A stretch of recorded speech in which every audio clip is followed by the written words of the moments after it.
Kate Dalley Show. Once you're awake, it's hard to go back to sheep. The Kate Dalley Show starts now. So first, there is a difference between anti-Zionism and anti-Semitism, but the noise is currently piling them together as one, which is wrong. The people that control Israel, they don't care about religion. They care about controlling humanity as a whole through infiltrating every branch of power. So even if they control the media and big tech and the ADL and the politicians, they have no problem allowing Jewish hate to flood social media and put innocent people in harm's way, because ultimately it serves them. As long as it helps create their one world government, they don't care who the victims are. When you operate at that level, you don't see borders or religion. What you see is a chessboard. So wait, Bibi claims to care about Christians in America, but not Christians in Gaza, in Iraq, in Iran, Syria, Libya. He also claims to care about Jewish people, but still allowed the stand down to happen on October 7th. It doesn't even make sense. The Mossad and the CIA are known for waging war by way of deception, and these wars have created a huge influx of migrants coming to the Western world, which has created division. We're seeing it happen in real time. It's chaos. And when all these cultures and religions are clashing, the Zionists are getting exactly what they want. A reason to bring order to chaos. A reason to introduce a top-down surveillance system with a social credit score that's tied to a digital currency, just like China. And that's the plan. And they don't care how many Jews, Christians, or Muslims have to die to make that happen. Like many politicians said, you don't have to be Jewish to be a Zionist. So let's not fall for religious hate. We need to coexist peacefully. But if a nation infiltrates foreign governments, uses Epstein-style tactics to subvert powerful people, wages war, harbor pedophiles, promote degeneracy, and make you believe that they're the chosen people, then you need a change in leadership, because they're not helping in our collective unity. The Zionists that control Israel are using Jews as the main face for their takeover, but they also use Christians and Muslims. When you see world leaders kissing the wall, having a bunch of dual citizens in their government, and making moves that benefit Israel more than their own country, then we know they've been compromised. Same for these big tech CEOs. We all know who you are. So I hope this video can realign our aim and point towards names and faces that deserves to be called out, not the group as a whole, because that's the trap. And as long as we fight amongst ourselves, we are losing. All right. Let's get this party started, shall we? Welcome. Kate Dalley Show at your service. I'm censored, but I'm still here. It's a nice part about podcasting. They can't censor you completely. I've been thrown off more radio shows than anyone, I think. I'm pretty sure that's true. I've been thrown off a lot of radio shows. And I guess I'm kind of this ultra conservative who doesn't like when people lie and manipulate.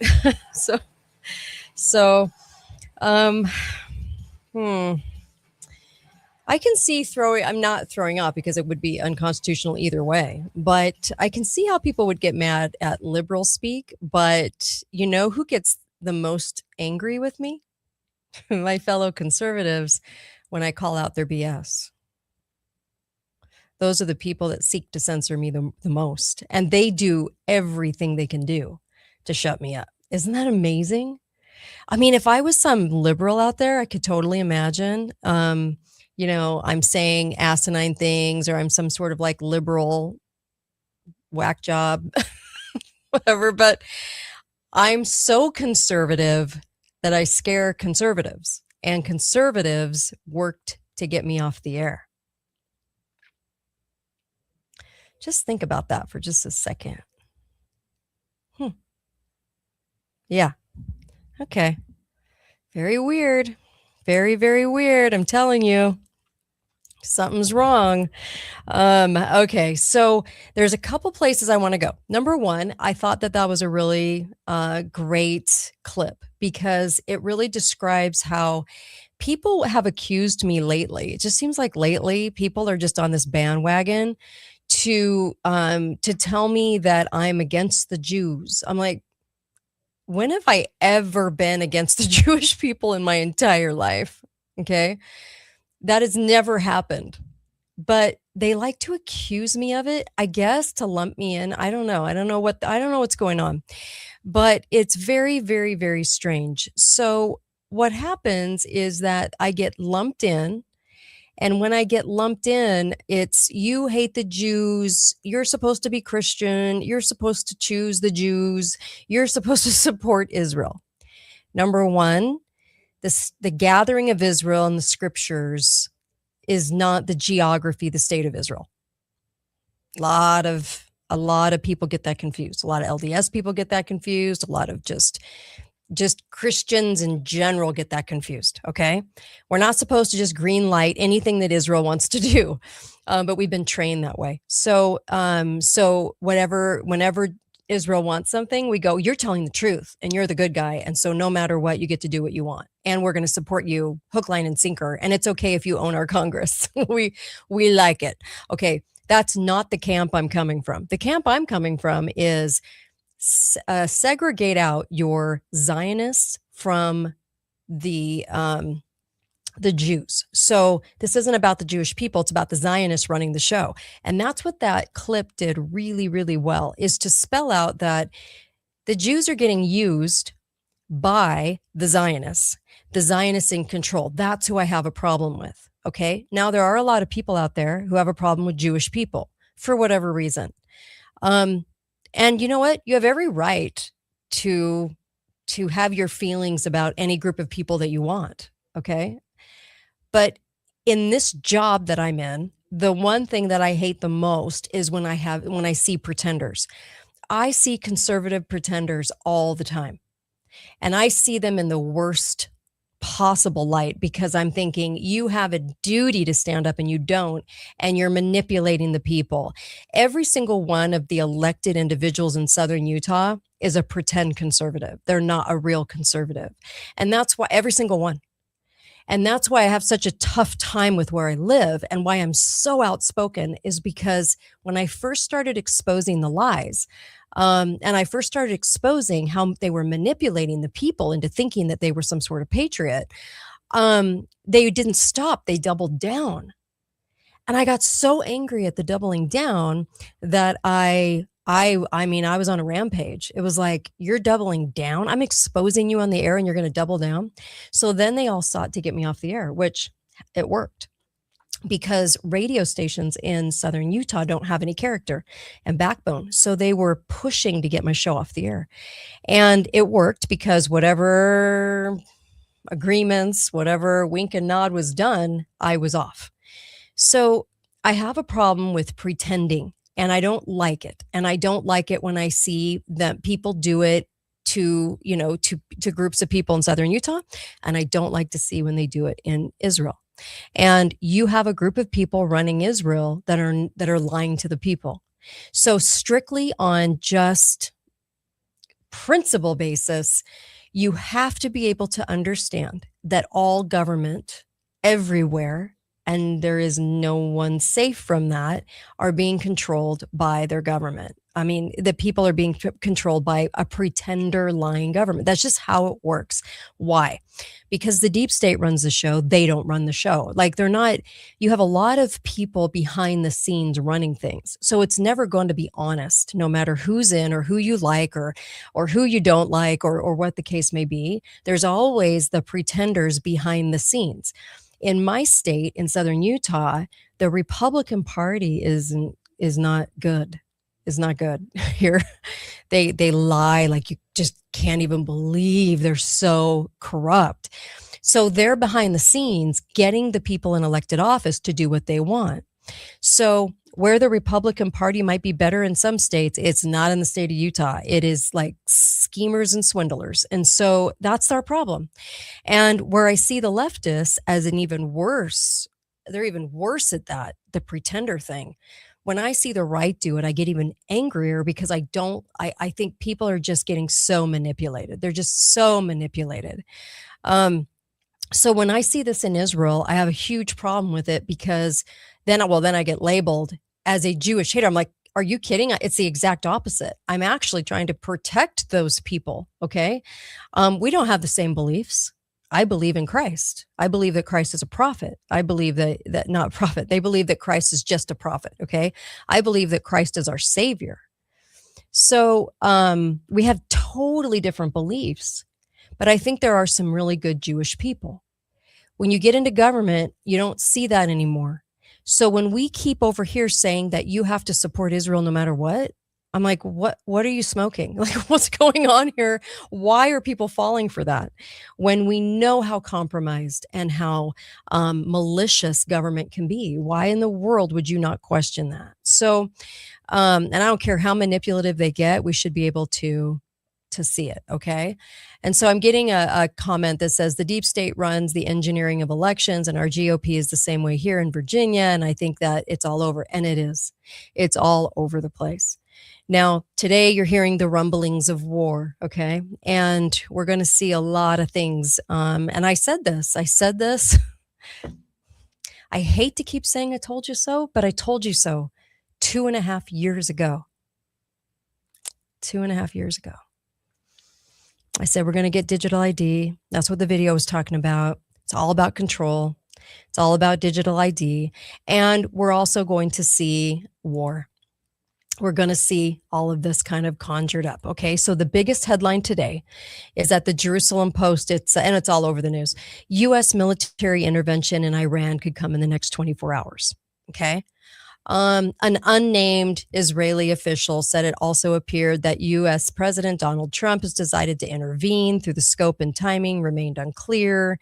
Now, we've heard this before, but I do feel like we're ramping up. Now, one of the connector dots in all of this is you've got war, and then you also have Israel involved, okay? And there's also a desire to have the digital ID. Now, we said a long time ago on this show, again, hate to say I told you so, but we also said that they'll keep complaining that it isn't enough. We never have enough surveillance. We don't have enough to get the bad guys. Okay. So I wanted to, so why vote if it's rigged? Okay. Before I go to this connector dot, let me answer that. So why even vote? This is a tough one. It's a tough one because of how people are going to take this and not understand what I'm saying. So when we vote, the votes can be changed and are changed. The parties run who gets in, and who gets in is based on who will fall into line and do what the party wants them to do, all the way down to local elections. Okay. So when you're voting for yourself. You're not actually technically voting for yourself. Listen to what I'm saying. You're voting because it's one of the things that you can do, but don't expect it to do what it can't do. So when you vote, you're not exactly voting for somebody. You're casting a vote to show the will of the people. You're casting a vote for your conscience. But casting a vote is not going to mean a hill of beans in any election anymore, and since 2004. Now, I know that is super hard to understand and to digest and to finally realize. I get it. But when elections are stolen, that's what that means. So people want me to say that somehow, some way, elections are real, so that I go tell everybody to vote. Why? Because it's the right thing to do. So that's what people want me to do. The problem is it's not honest. So we've been ripping off a Band-Aid really slow since 2004. Okay, over 20 years. And that is the information to tell you that your vote has not mattered. It doesn't matter. And maybe we need to kind of rip it off now and realize this, because it's not going to change until that happens. See, because people are still under the illusion that voting works, because you're a good person if you tell people to vote, and you're a bad person if you say that your vote doesn't matter. Because why? Because that means that people aren't going to vote. And then what will we do? So here, that's the manipulation. Okay. So somebody like me in a position of being a talk show host always has to say, no, you got to vote because voting's right. Voting's good. The problem is voting doesn't matter. So what do we do? So the more people that realize that voting doesn't matter might, and I use the word might liberally, might push their horrifying county commissioners at this point all across the country, because I'm pretty sure all of them are pretty horrid and they're lying to you. I know mine are. So it might push them to do something about it. Do you want to know one of the reasons I was censored? I wasn't taken off the air until I started talking about election fraud. Election fraud and that the presidency is controlled. That's when I was taken off the air. So they don't like that so much. Okay. So the county commissioners they did not like me talking about that. Why? Because the county commissioner's role in elections all across the country is the role that matters. They can change elections. They can actually make it into a written ballot where it's counted and looked after. Okay. Not just thrown into a box, but like actually watched. So they really could change the face of elections in this country, but they don't want to do that. Why? Because the state who promises them career moves doesn't want them to. They want to keep this silent. They don't want you thinking that your vote doesn't matter. They want you like little peasants to keep showing up to the ballot box to vote harder. What does that mean? What does that mean to vote harder? You push the button harder and you go with a certain sense of seriousness. I don't know what voting harder means other than that, but you're supposed to vote harder. You're supposed to just take it more serious, even though it doesn't matter. It hasn't mattered since 2004. And even before that, there were problems where oftentimes it didn't matter. But across the board, the major changes that happened in 2004 and then put under the emergency status so no one could find out what was going on, and you couldn't file request it, that was after 2004. So the parties have controlled it, and the parties are pretty awful. They're pretty terrible, and they're pretty corrupt. Just look at my state of Utah and you'll see. We have a governor that's corrupt. We have all the way down state senators, the state congressmen, whatever they're called, representatives, mayors, county commissioners. They're so corrupt. I don't even have words for it. So your vote doesn't matter. It hasn't mattered for a long time, whether you want to hear that or not. I mean, I guess we either get to a point where we want to be real or we just keep wanting to be fake. It's up to you. All I can do is tell you my view on it and my thoughts on it.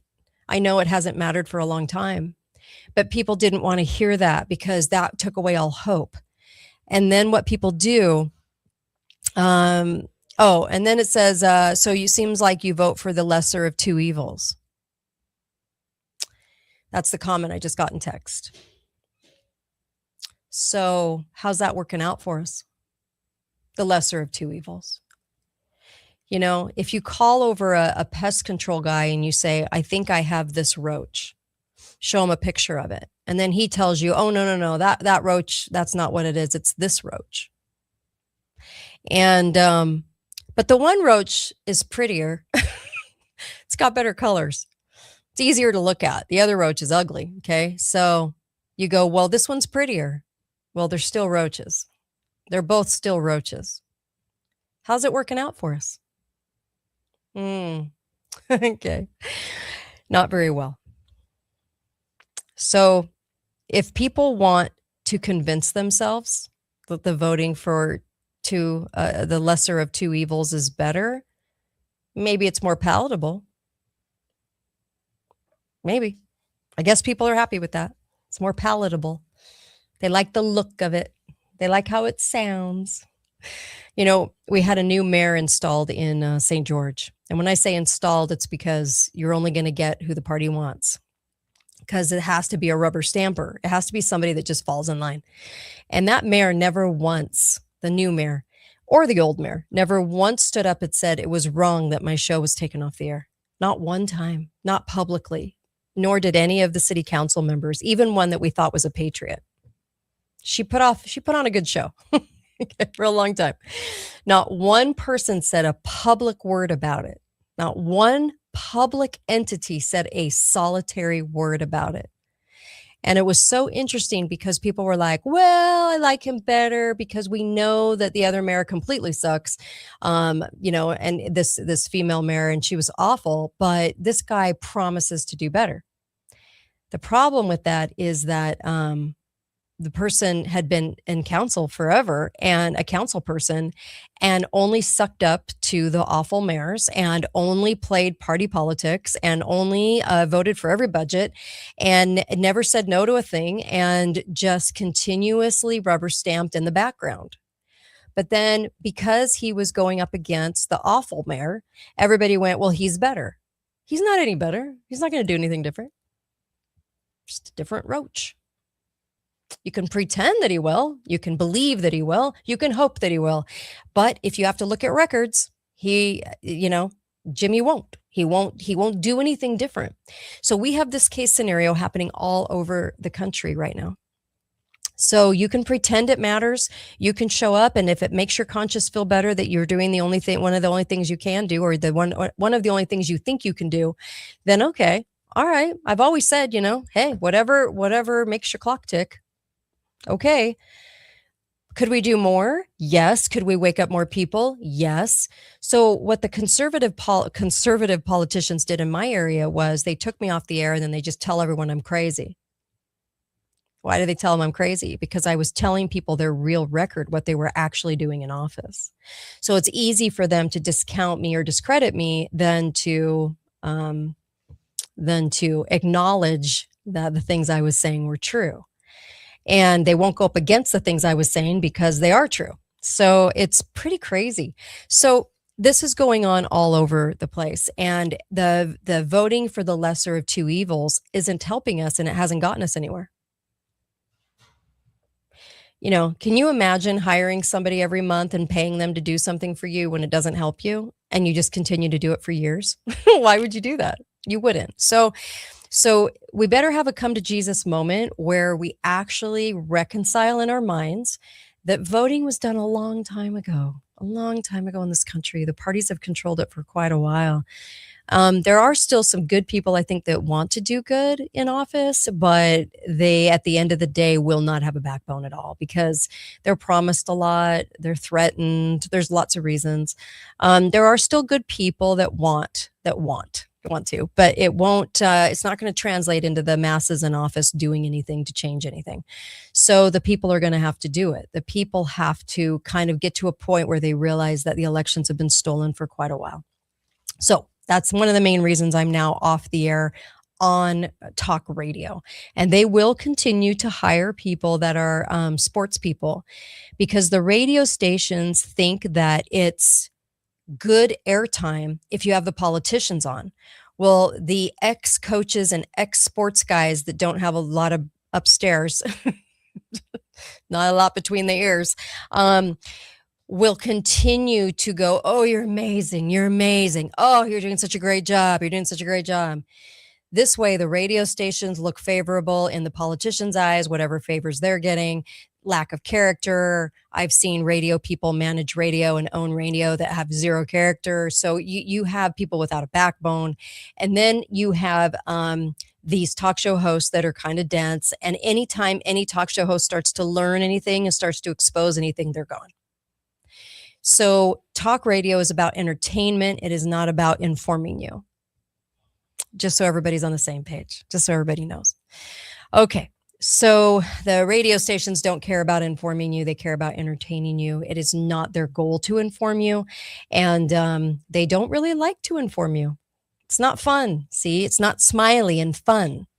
I had a radio guy say to me once, "You're not fun." I'm like, yeah, I know. I'm knee deep in trying to expose what's happening in there. "You're not fun. You don't make people giggle." I'm like, well, I'm not a giggler. Not a giggle. I mean, I sorry.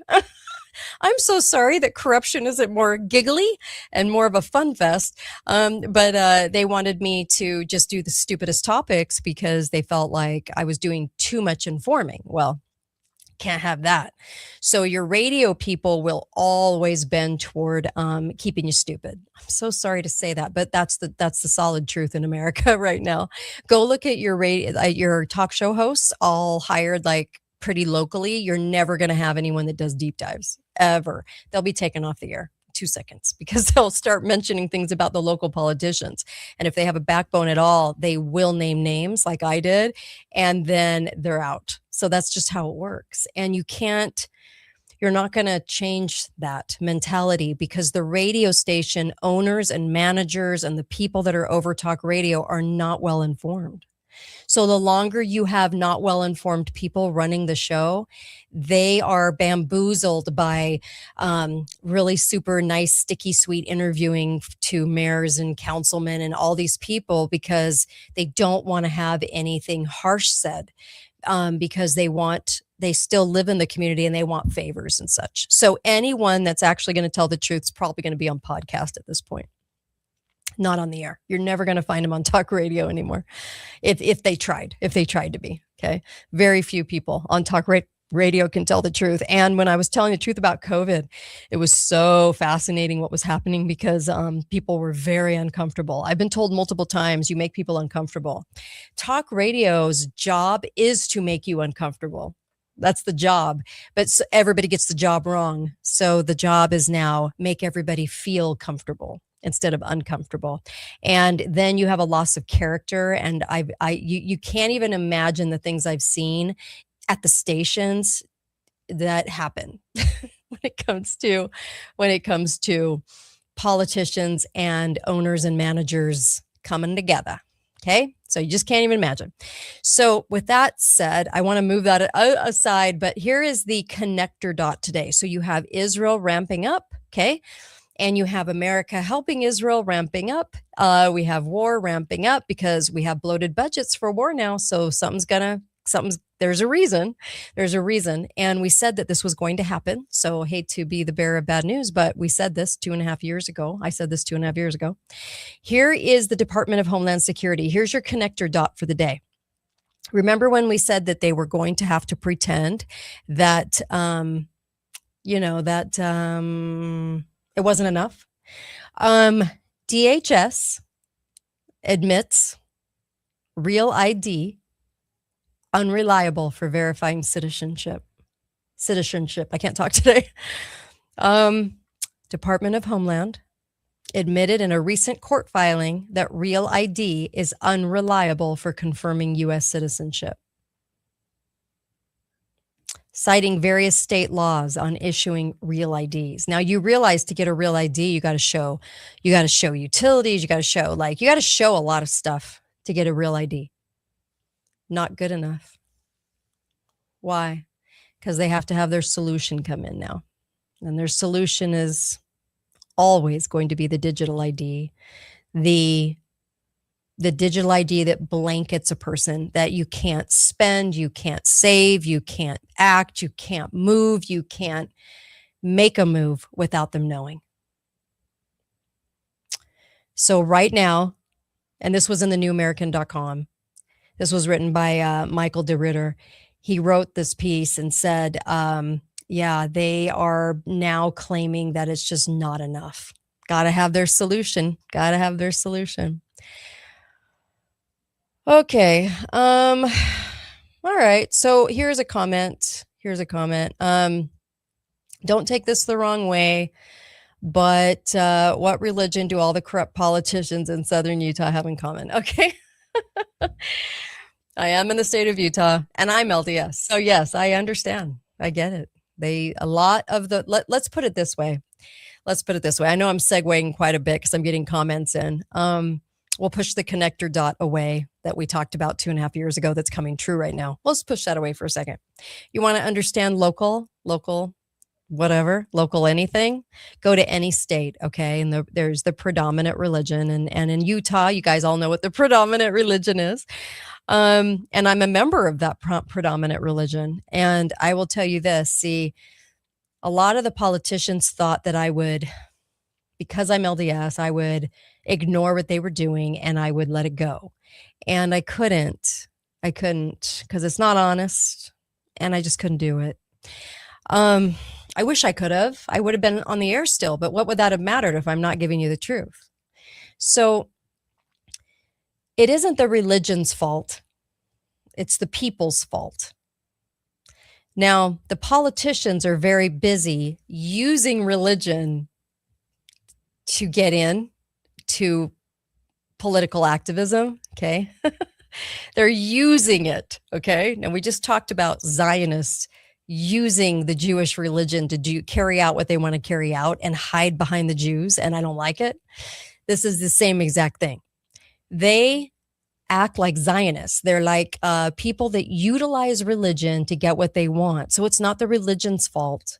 It's not even, it's really the politician's fault, but it's really in elected office, it's the people's fault. Why is that? Why is it our fault if they're the bad guy using religion? Because we're so stupid we can't see through it.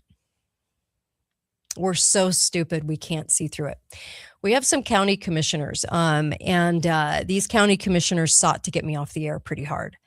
Now, they even asked for my show to get taken down on public record in one of the commission meetings. That's how dense they are. But let me just tell you this, because they use religion to stay in office here, okay?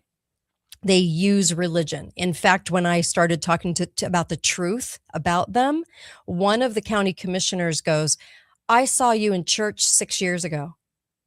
I'm like, what is that? Okay, what does that matter? I'm talking about what you're doing right now in office. They literally said this on a public blog. I saw you in church 6 years ago and I waved to you. See, that was their little nod to say, see, we're all in the same camp. Oh no, honey, I am not in the same camp as you. No. Let's not confuse that. Saying hi to me at church doesn't mean a hill of beans because we're not in church. This is politics. Okay. So in Utah, what happens is I would say almost all of your, elected personnel, elected officials are utilizing religion to stay in office or get into office. Yes. Now that's on them, but it's the people that aren't calling them out, seeing through it, looking at their true record, comparing and contrasting their record and saying, oh, what they're saying isn't going along with what they're doing. That's on us. We're the idiots. Now, since 2004, elections have been taken over. So now it's again to the people to now en masse say, we don't have real elections. Show up at every meeting en masse to say, we will not listen to you at all until you fix our elections. So unless the people do that, it's going to keep going like this. So, all right. It is the character of the people. Yeah. That's exactly what it is. Sadly. And sadly, there'll always be people that utilize religion to get what they want. It's just how it works. It's how Nancy Pelosi got in. She was the good Catholic with her mafia family. She got in using that. I mean, it was just kind of amazing how people utilize it, just like the Zionists use being Jewish. So I do get angry when people accuse me of hating the Jews. I'm like, oh, you've got to be kidding. If there's anything I'm doing, I'm trying to protect them by exposing and outing the people using them. And a lot of people go over to Israel and they go, see the Jewish people, the state of Israel, we need to support it. If you can leave Israel and still not understand that corruption leads out there, I don't know what to tell you. You should want to protect them too. You should want to out Netanyahu. You should want to out their hideous corruption of government. You should want to do that for them. If you love them, like you profess, you should want to do that too. But sadly, you won't, because we're under the delusion that the gathering of Israel is the actual geography of Israel.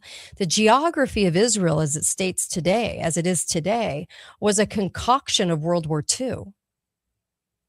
So we're under a delusion again as Christians that we have to rubber stamp anything that Israel wants and they're altruistic and everything they're doing is great. No, it's not. Look under the hood. Hasn't been great for a long time. I don't know what else to say. So there's that. I also wanted to say this because I have a lot of deep dives to do, but it was kind of interesting to even watch Glenn Beck. Really interesting things today. Today he's saying we are on the, what is it? We are in the initial stages of the second Holocaust. I'm like, what is I? Okay. Okay. Every post. Here's another one of his posts. Trump's real regime change plan could win everything. Aren't you supposed to question regime change? We don't have the authority for regime change. Who made us the boss and all the other countries are employees? Why is Glenn saying that? Trump's real regime change plan could win everything? Interesting. Don't you think? Okay. A lot of comments like this. A lot of comments like this coming out of Glenn and a lot of different talk show hosts. It's really weird. And the other one was, it's okay if we take Greenland, it's for our safety. You have to see the bigger strategic picture. And I was like, why don't you tell everyone we're getting into regions? Why don't you tell everybody that? Why don't you tell everybody that's horrid, that they want to take away our Constitution, basically, because that's what it would do. You're not going to hear that from talk show hosts on the air. Why? Because you can't tell too much truth on the air. Can't do it. Too big of audience. Can't do it. So, okay. Okay. Let's see. Here's a comment. Too many people want to be nice and not get involved, and that's one of the bigger problems. I know a lot of people like that. A lot of them are like lifers that have been here forever in Southern Utah, like they are everywhere. A lot of people have family that's in politics and they don't want anyone to see all the bad stuff they're doing. So they go, be nice, be nice. I can't even tell you how many times I got told off for being too honest on the air. Because somebody's aunt or somebody's sister's sister-in-law was in office and they didn't dare say a word, because if they said a word about them in office, then that meant that they weren't being supportive. We have become a society that are nicing our liberty away in every possible way. And we don't even see it. We don't even see it. We don't even want to see it. But what they do is they try to turn it into it's being of good character to be nice. We're nice. Don't you want to be nice? Because nice is good and Christian. And I'm like, the founders weren't exactly nice. Were they Christian? They were. So what's the difference? Well, they had these round things that were very strong. And very important. Well, let me just tell you, they had character. See, when we turn it into a virtue, niceness into a virtue, because we are not wanting to, for whatever reason, gain, being uncomfortable at Thanksgiving, gain. Whenever we do that for gain, it's a mess. It's a mess, because then you're not honest. So when anyone is in public office, they have put themselves up to a standard or a bar. So you can actually talk about what they're doing in office. It doesn't mean you're talking about how they are as a grandparent or a friend. You're saying, as a politician, this is what you're doing, and you're lying. And there's a lot of scumbaggery. So that's wrong. Well, that is having character to say that and do that, because they are over your liberty. So you have every right to out that. It doesn't mean you're being mean. But what we've said in society is the right thing is to just be nice and let them do it and let them learn. Well, they're learning off of my liberty. So that's not okay. When I saw what happened go down in 2020, that's when I really started to get outing what they were doing, because I couldn't handle that they were stealing our liberty. They were telling you to stay home, and they were closing golf courses, and they were closing things and stores, and they were being ruthless and relentless, and they were prideful of stealing your liberty. And that's when I got really pissed off. So, and then they never even apologized for it. They doubled down. They don't even care that they did that.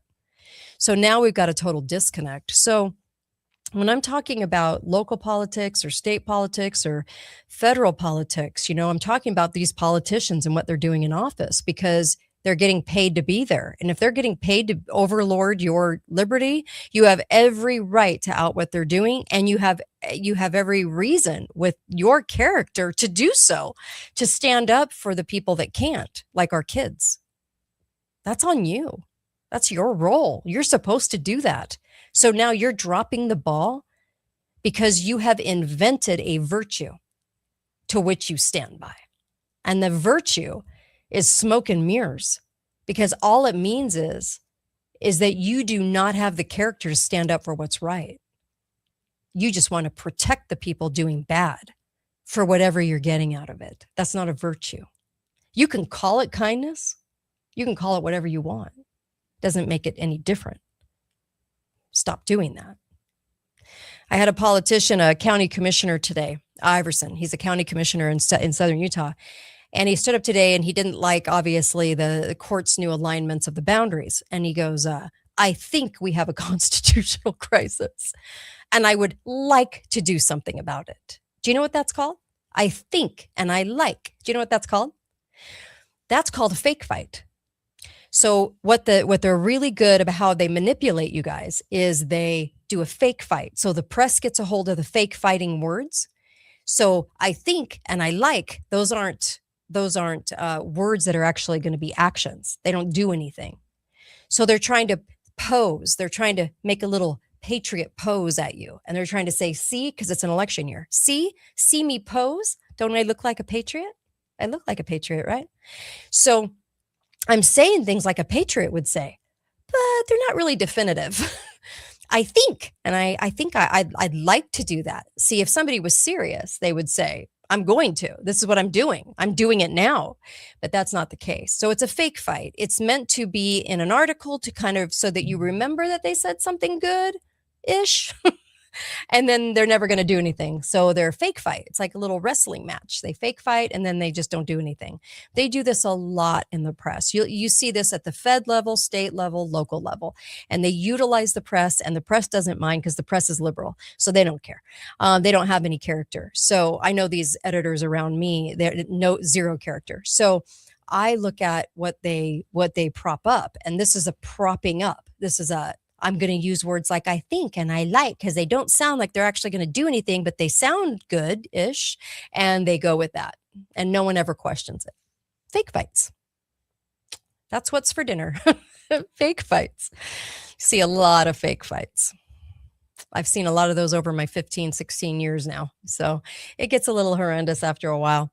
Okay, so we did the connector dot. That was it's really crazy how things are. They're trying to ramp up in the press, and they're trying to utilize the press to ramp them up, I should say. And so it should be interesting to see where all that lands. And sadly, yeah. So when I was making a comment on Glenn Beck's post, because all his posts are like, it's okay that Trump does what Trump's doing. And it's okay that Greenland, that we take Greenland if we want it. I'm like, but that's not, you can't do that. Doesn't matter. It's just, if we want it, it's for the right reason. that's what's said. And then if we take Venezuela, it's because we have an altruistic reason. Well, we don't have the authority. Don't say that. No, it doesn't matter because we have an altruistic reason. Okay. And so what people should be asking right now is, look, is there an actual threat to us? What's happened? I don't recall an actual threat. In any of the things I've mentioned today, like in wars or this conjuring up of war, this taking of Greenland. Because if we're going to take Greenland, we're going to turn ourselves into a region with Greenland, Canada, Mexico, and America, and we're moving towards that, we have to show conflict. We have to show war. If we don't, then we're just taking it nilly-willy. So we have to show escalation. That what I'm saying is we have to show that it's strategic for the future, okay? Now, here is where I seriously ask you this question. Can you name one strategic move that the government's made? I don't care who's in office, okay, that has benefited the people. I'm not talking about right or left. I'm talking about government generally.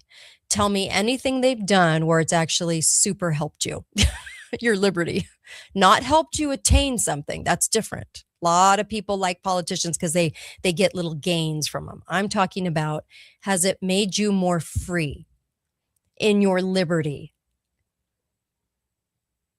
I'll wait. Nope. So when I see strategic moves being made right now, and Trump may even believe that, I don't know. Maybe he believes it. I always got to give somebody the benefit of the doubt. Do they believe it? Maybe. I don't know. I don't know what the intent of his heart is. And so whatever he's being told, he obviously believes, because he believes that through intel, whatever that means, that this is a strategic move. Okay. Well, he's being told that by the deep state, who want it for an ulterior reason. So that's our problem, right? We had a lot of pretending going on. So it's just not okay.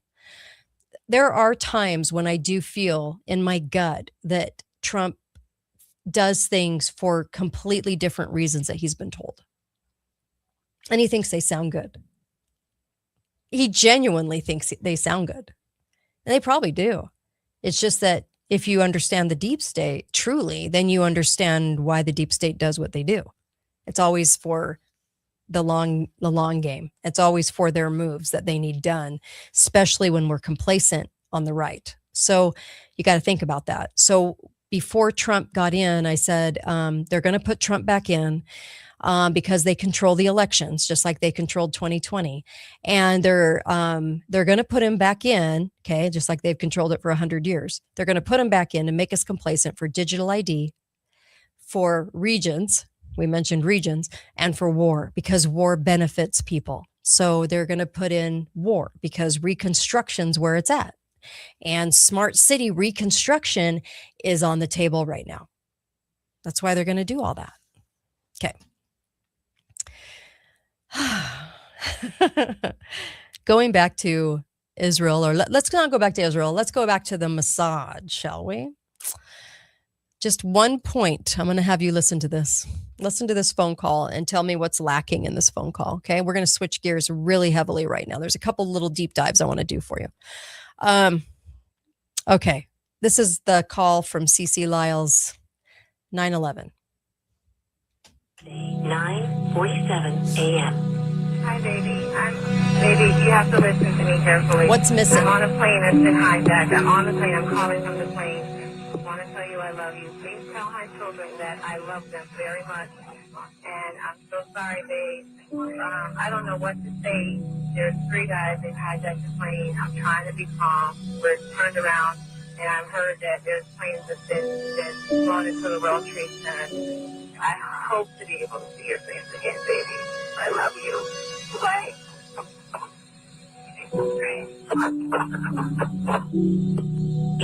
Okay. All right. So what's missing? I'll play another snippet.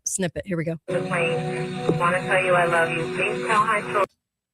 The jet sound of engines.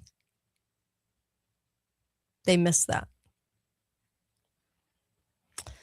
Whoever put them into a hangar to make that phone call missed that. They always miss things. It's up to us to find the missing things. There was no sound of engines. And yes, cell phones did not work for a continuous call at 30,000 feet or 20,000 feet, actually. You couldn't have a 20-minute continuous phone call. There's no sound of engines. There's no sound of the jet. You would have heard that. They always miss things. The deep state still has flaws, in other words, sadly. Now, it's interesting that a lot of videos are coming out now, and I'm going to play this last part for you. Listen to the person that whispers. Okay, you did great. Okay, here we go. Okay, so A lot of people are now saying that she said, Cece Lyles, I've been framed. I don't think it says that. Now, this could be disinformation coming out because yeah, let me do it again. Okay. When I had Rebecca Roth on, she goes, the person is saying you did great. Makes a lot more sense. Makes a lot more sense. Okay. I've been framed. I don't hear that, but that's what's coming out in videos now. I just wanted to tell you that. Okay. Here, I'll play it again. Great. See, I've been framed. I don't know. I don't know. It doesn't, she would have said that as she was hanging up. It sounded like somebody else. It didn't sound like Cece Lyons. It sounded like somebody else was coming in, and somebody else I don't think would have said that. But if the person did say you did great, which makes more sense. Here we go again. You did great. Okay. That would have meant that that Cece Lyons had a script in front of her face and she was told to read the script.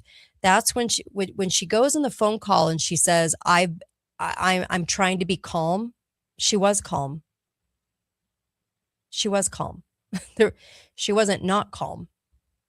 Listen to the phone call again. Listen to everything she says. Now picture her reading off of a script when you listen to it. 9/11. Here we go. Tuesday, 9:47 a.m. Hi, baby. Baby, you have to listen to me carefully. I'm on a plane that's been hijacked. I'm on the plane. I'm calling from the plane. I want to tell you I love you. Please tell. Why'd she have to say I'm calling from the plane? Her loved one already knew she was on a plane. If you're writing a script for somebody and you're wanting certain things said, you wouldn't think out what the person would say. Like if the person was calling and they have strict protocols on who they were supposed to call and when and how they were supposed to do things. And this did not go with any protocol. Okay. So here we go again. 9:47 a.m. Listen. Hi, baby. Baby, you have to listen to me carefully. I'm on a plane that's been hijacked. I'm on the plane. I'm calling from the plane. I want to tell you I love you. Please tell my children that I love them very much. And I'm so sorry, babe. I don't know what to say. There's 3 guys. They've hijacked the plane. I'm trying to be calm. I don't know what to say. There's 3 guys. I mean, she's not going, there's 3 guys. They hijacked the plane. Okay. There's 3 guys. They hijacked the plane. I'm trying to be calm. Like she's reading. And I've heard that there's planes that's been flown into the World Trade Center. I hope to be able to see your face again. How did she get that information? She heard that there were planes flying into the World Trade Center. How'd she get that info? Being up in the air, okay, in a very short period of time. I love you. Bye. Okay. She goes by, she starts to cry. She doesn't all of a sudden get straight and go, I've been framed. I mean, that doesn't even make sense. So I'm very monotone. So I just wanted you to again realize if we could get the world to see, I think the Mossad and the CIA were responsible for 9/11. And I think that the perpetrators are still out there, the ones that did it, the ones that said, you did great on the plane. They're still out there. I think this was done in a hangar. I think they landed, as the eyewitnesses said they did, on the ground 20 minutes after takeoff. The Air Force base that was completely void of a single solitary person. Everyone was taken out and moved prior to 9/11. And I think that people were killed in the hangar after they went through this drill. And I actually think that a lot of them kind of knew they weren't in a drill, but maybe had hoped that they were when they read the scripts. Yeah. And she would have been a lot more upset, not monotone, because I think honestly, she was hoping they were in a drill. There was a hope. All of the people were switched out. The pilots, the stewardesses, flight attendants, all of them were switched out the night before. Every single pilot was switched out the night before. It's never happened ever in the history of flying to have all of those flights, especially ones that were involved in something as big as 9/11, to have been dramatically replaced the night before.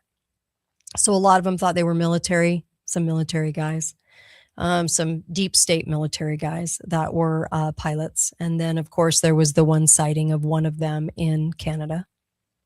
Who knows how many are alive, but very monotone phone call. So, you know, as thinkers, we should always be thinking, and we should always be open to thinking and understand that we might be wrong about something.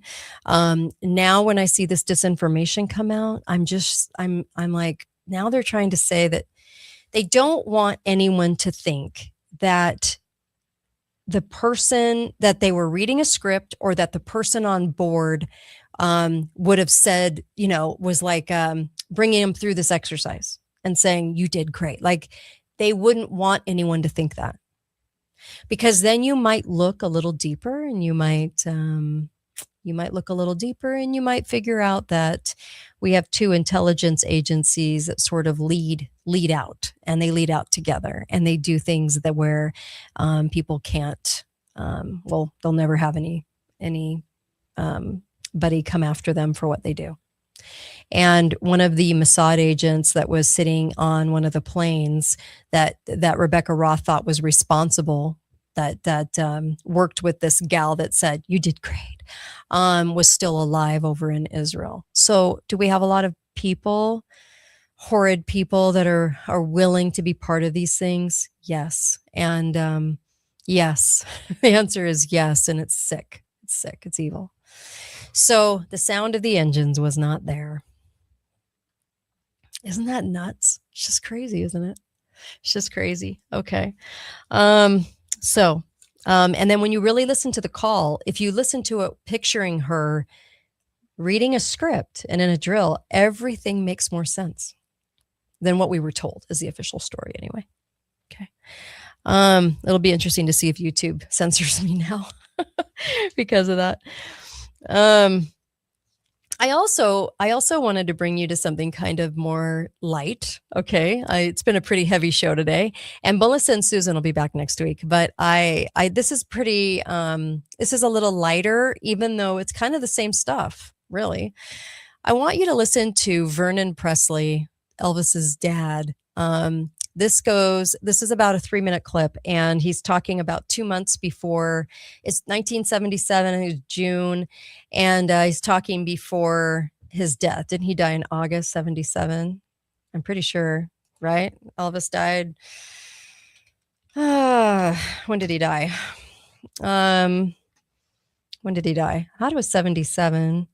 Yeah. Oh, yeah. August 77. And the reason I remember it was the summer was because I was staying at Camp Pendleton because my grandma, my grandfather was in World War II. And so we had these, you were able to go on base, and every summer we would rent a trailer down at the beach. And this was at Camp Pendleton in California. So every August we would go down there for a week, and it happened to be that he died, and they played Elvis music all week, and it was raining. It was like not a hurricane, but it was huge rainy season, and everyone was getting flooded.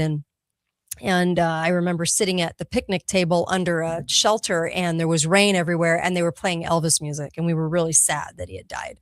So this is Vernon Presley talking about his son a couple months before he died.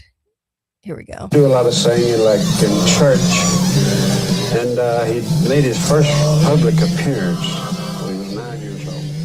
And he was 9. It was a school competition type thing, and he won the third prize, singing Old Ship. And at that time, he couldn't even make no kind of music, he just sung songs. One thing that was good, he never changed his feelings about people or about anything, really. I'm sure he was very happy with his success and all the things that's happened to him, but good. But it didn't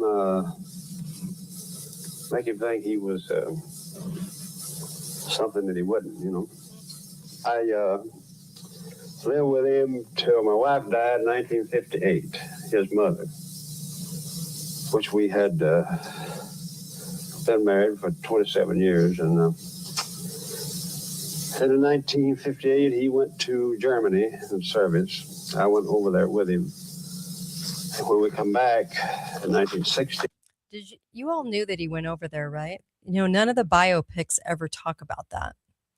Now, I know that if I knew somebody in their 20s and they were called to go into the service, I don't have family members that would be permitted to go with them. Now, I don't care what biopic you see, even the newest one on Elvis. It's never mentioned. But he mentioned it. That was Elvis's dad. He mentioned it. Okay. He mentioned that he went over there with him. Now, it's very weird. Okay. And I know this is a little lighter compared to the rest of the day today, but I just kind of want to show again that we were so messed with as far as projects in music, like Dylan, like the Beatles, like so many of them. But he did. He actually went over there 2 months after not even 2 months, a month and a half after his wife dies. He goes over with Elvis. Now, keep in mind, Elvis's mother dies in October of 58 or dies in, August of 58. And they all go over in October of 58, the beginning of October. Now, what's crazy is they never did mention any cancer or anything. There was no specific cancer diagnosis. But one thing is she loved his girlfriend, Anita Wood. By the way, AI doesn't talk about Anita Wood. If you ask AI, it erases Anita Wood. There's a new documentary out, Elvis's lovers, and it's Anita Wood is talked about. But other than that, you won't hear much about Anita Wood. She's a cute little blonde, and Elvis was in love with her and wanted to marry her. Elvis's mother was in favor of Anita Wood. She really liked Anita, okay? Wanted grandbabies, okay? And she also hated Colonel Parker. So she was against Colonel Parker. Vernon, all aboard the Colonel Parker. He even goes on in this clip to say what an honest man Colonel Parker is and how he had Elvis's best interest at heart. Now, number one, he was kind of a leech and wanted the money. Yes. Number two, though, I think as part of projects go, it was kind of amazing that Vernon Presley goes over in the military. Okay, not in the military. I shouldn't say it that way. Goes over and travels to Germany to be with Elvis. And Elvis goes over, right? October the 4th, Vernon goes over, okay, just after Elvis's arrival. So not even a month and a half after the mom is dead. Gladys is dead, which, wow, didn't even grieve. I mean, it was just kind of crazy. Reminds me of somebody else that didn't grieve. But anyways, it was just kind of odd. Goes over to Germany and they settle in the city in Germany, and they were able to live off base with Elvis. Elvis lived with his dad in the military. Did you know that? A lot of people don't know that. He lived with his father. Why is that? Why was he allowed to do that? No one else is. We had a lot of stars in Hollywood, in the military. I say that in air quotes because they were in selective service, but I thought it was strange that we're not in war, okay, but they're allowed to go over, and Elvis's grandmother, Minnie Mae, and Red West, and Lamar Fike, and the dad are all over there, and they're able to be there with him. That's weird. That's weird. I guess in my mind, you would do that if it was part of a project.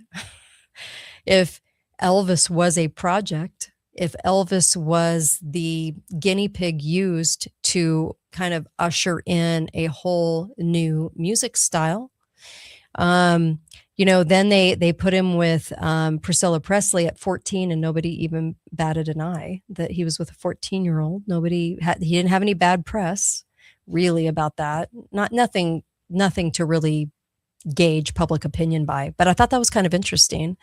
And then Parker was his special advisor, right, over Bob Neal, and then completely took over in 1955. And I do think that Parker was his handler. I think he had handlers all the way along, though. And I think that's why no one was allowed near Graceland that wasn't part of the club. No one was allowed near him in the military that wasn't part of the club. I think Priscilla's dad was in intelligence. Priscilla's dad orchestrated the two of them together, and Anita Wood then was out of the picture, just like the mom was out of the picture. And no one really understood how all of a sudden, and she was only 46 years old, died. They're saying liver failure, alcoholism, hepatitis, but she was doing pretty well before she suddenly got ill. And then there really isn't anyone saying how she died so rapidly at such a young age. 46 is young. But I know that she wasn't in favor of the direction that Elvis was going.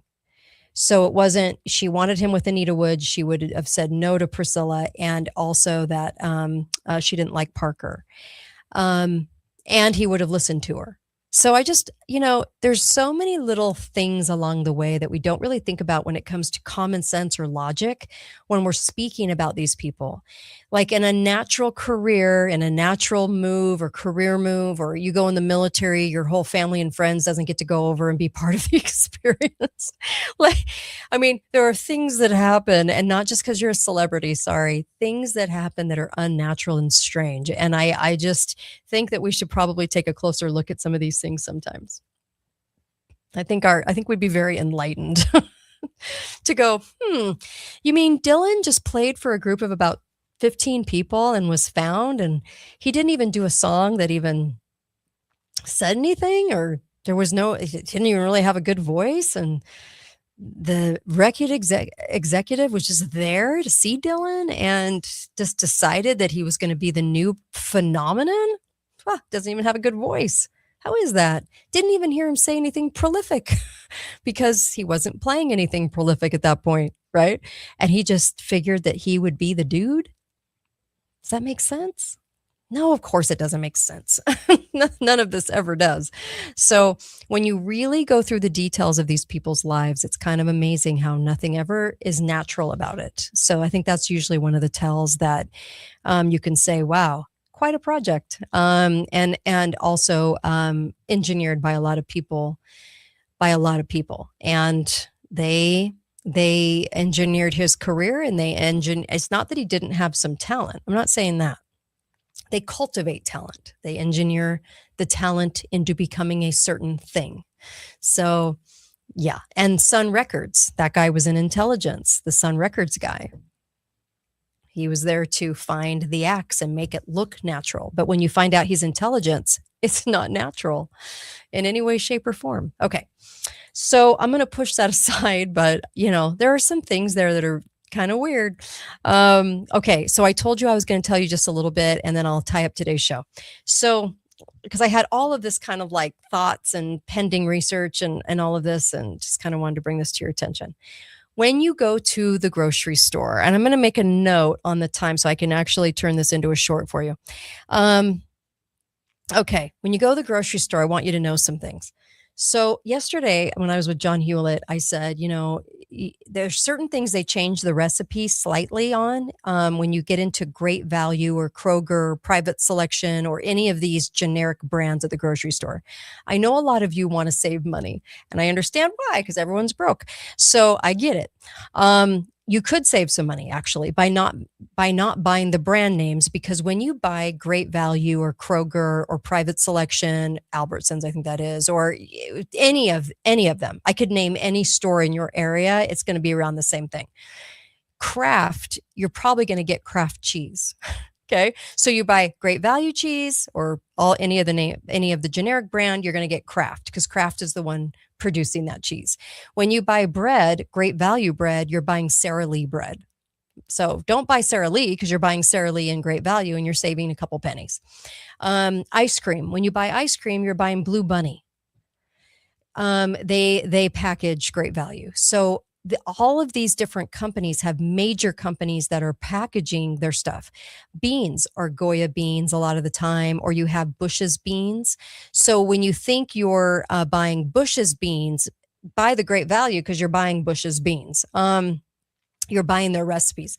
So there's a lot of things like that where rice, detergent, you name it. Butter is, I think, Land O'Lakes.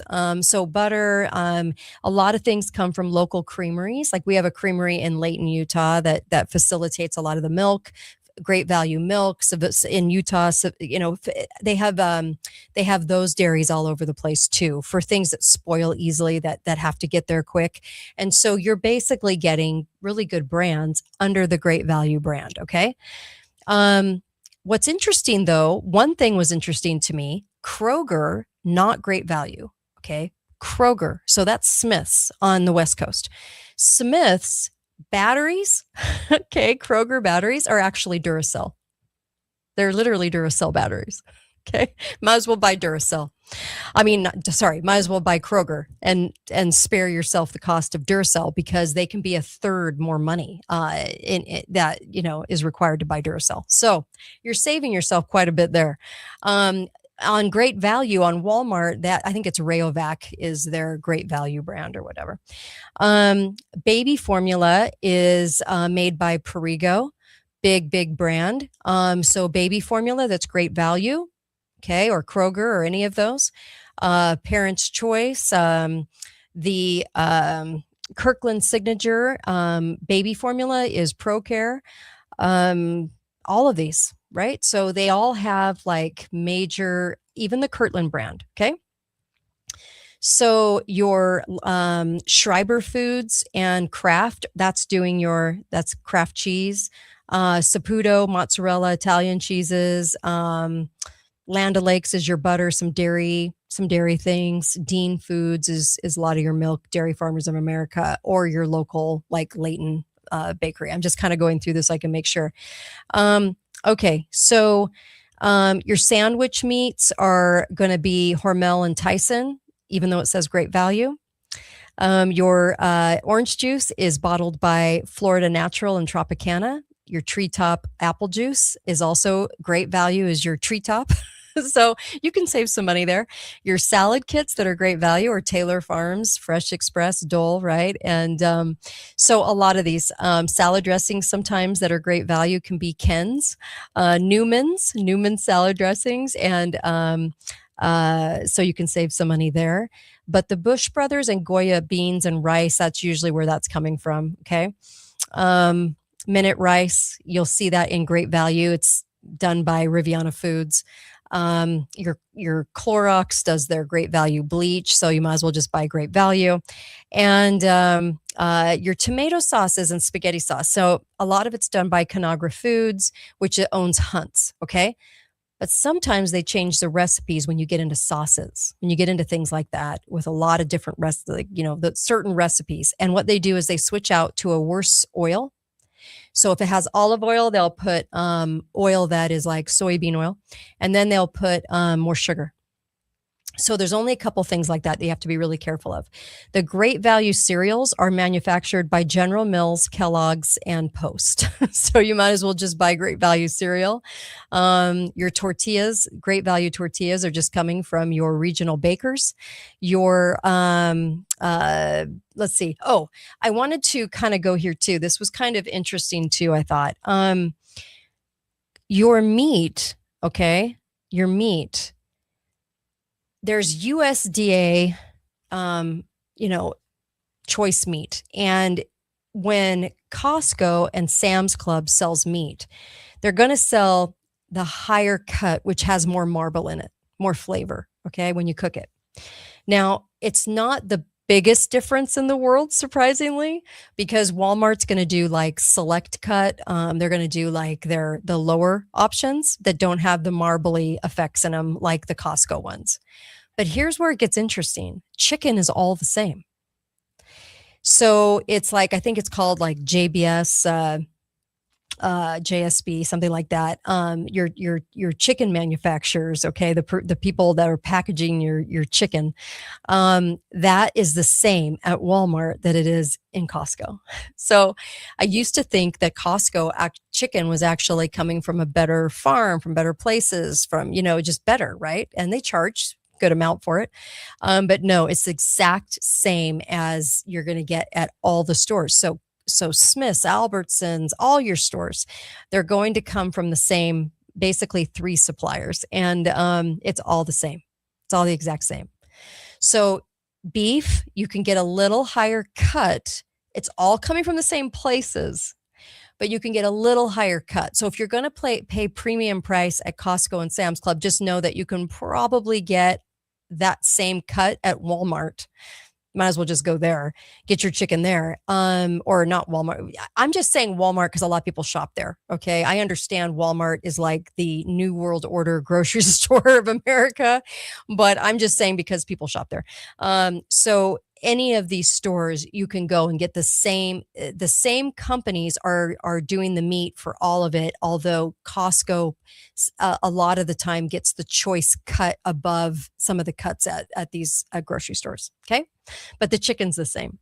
And a lot of their Kirtland brands are the same. So the Kirtland brands are coming from a lot of the same places. Now, here's where it gets into like, this is who is packaging your Great Value. You ready? Your peanut butter at Great Value, Kroger, all of those is Peter Pan. Conagra. Okay. Peter Pan peanut butter. So without the Peter Pan label, just go ahead and buy their generic brand. Ice cream, Blue Bunny. Bread, Sara Lee. Plain rice, Mahatma, Riviana. So both of those. Dry pasta is Barilla. It's Barilla. So don't buy Barilla, just buy the generic because you're getting the same thing. Canned beans, Bush's and Goya. Black pinto and kidney as well. Your flour, sometimes they can change up on like the maple bacon beans, like they might change up the recipe, a little more sugar when they do a Great Value brand. But I'm just kind of letting you know it's almost the same. They just might put in like worser oils and maybe a little more sugar, just so you're aware. Milk is coming from your local dairies. Your vegetable oil for Great Value is bottled by Crisco and Wesson. Your frozen vegetables under the Great Value brand are Bird's Eye and Green Giant. That's who's doing it. So they're doing their recipes. They're doing the exact same product. Spaghetti sauce is Bertolli and Hunt's, Great Value, and Private Selection and Kroger. Okay. Cereal, Frosted Flakes, Corn Flakes, Cheerios. That's all Kellogg's and General Mills. Canned tomato products are Hunt's and Del Monte. Your salad dressings are Ken's and Hidden Valley and Newman's. People don't know that on the generic brands. Frozen meals are Healthy Choice and Banquet. Seriously. Tortillas are Mission, Sara Lee, and local bakeries. And then, of course, local bakers. And then snacks are done by Frito-Lay. So when you get your chips and whatnot, your snacks, just go with the generic brand, save some money there because you're getting Frito-Lay. Okay. So where they change also besides spaghetti sauce, because in the Bertolli one, they actually change up the oil to a worse oil and add more sugar in the Bertolli. So Bertolli packages the Great Value spaghetti sauce, but they change the oil and sugar level. Okay. Frozen entrees. So they do put in a little more sugar, sometimes change out the oils and add a few more chemicals in their frozen entrees.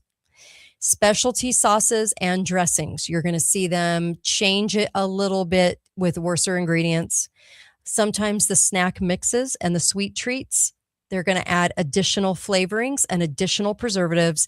And then, of course, in your organic specialty health products, they're going to have some unique recipes there too. Okay. I did find it interesting for sure. But peanut butter, bread, ice cream, pasta, rice, all of that, just go ahead and buy flour, sugar, baking powder, all of that. Just go ahead and buy a Great Value or Kroger or whatever. And then on the what was the other thing? I did a little deep dive on Whole Foods. Whole Foods was bought by Bezos, bought by Amazon. Ouch. I don't trust Bezos as far as you can throw him. So they are the competition to Trader Joe's. Trader Joe's is owned by two Germans, brothers that are now deceased. They are very private and reclusive. They're known for being that. They've only always been in the industry, as far as that goes, in the industry of grocery stores. And it was bought by Aldi back in 1979. So your Aldi grocery store on the East Coast, sorry, that is that owns Trader Joe's. Okay, I'm going to take a call before I hack to death. Hi, caller. Welcome to the show. Go right ahead. Caller? Didn't think you were going to get me, huh? Okay. I'm sorry, you guys. I got a cough. Anyway, probably time to end the show.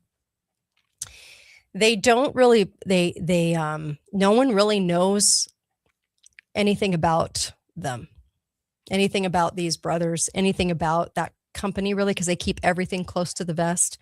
They do utilize smaller outfits. The big box stores are usually not boxing their stuff, but you can buy soup. Like the Trader Joe's sells Pacific soups. You can buy Pacific soups at Walmart, okay, and Kroger. So there are brands that you can find in Trader Joe's. All you have to do is look for them. You can look for them online, and you can buy those things at your local grocer instead of having to go to Trader Joe's. But Trader Joe's does like to keep the price low and goes to a lot of smaller outfits for their products, okay? And they do sometimes look at ingredients, okay? So there's that. Let's see. Kate, great info, but unfortunately I heard bad things about Conagra. Well, I didn't say good things about Conagra, did I? Okay. I heard last year their cake mixes they make, major name brands, have crickets in them. They could, for sure. I have a class. I can't understand this, but anyway, Bertolli uses have sauce with less sugar, not as good anymore.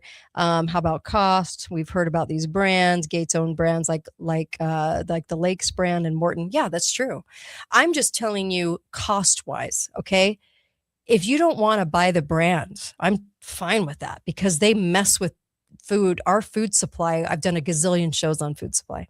I understand. So I'm not saying Conagra is good. I'm not saying Hunt's is good. I'm not saying Kraft is good. What I'm trying to tell you is that you're getting the same exact product. If you want to buy the product, buy it for the cheaper price. That's all. So that's all I'm trying to say.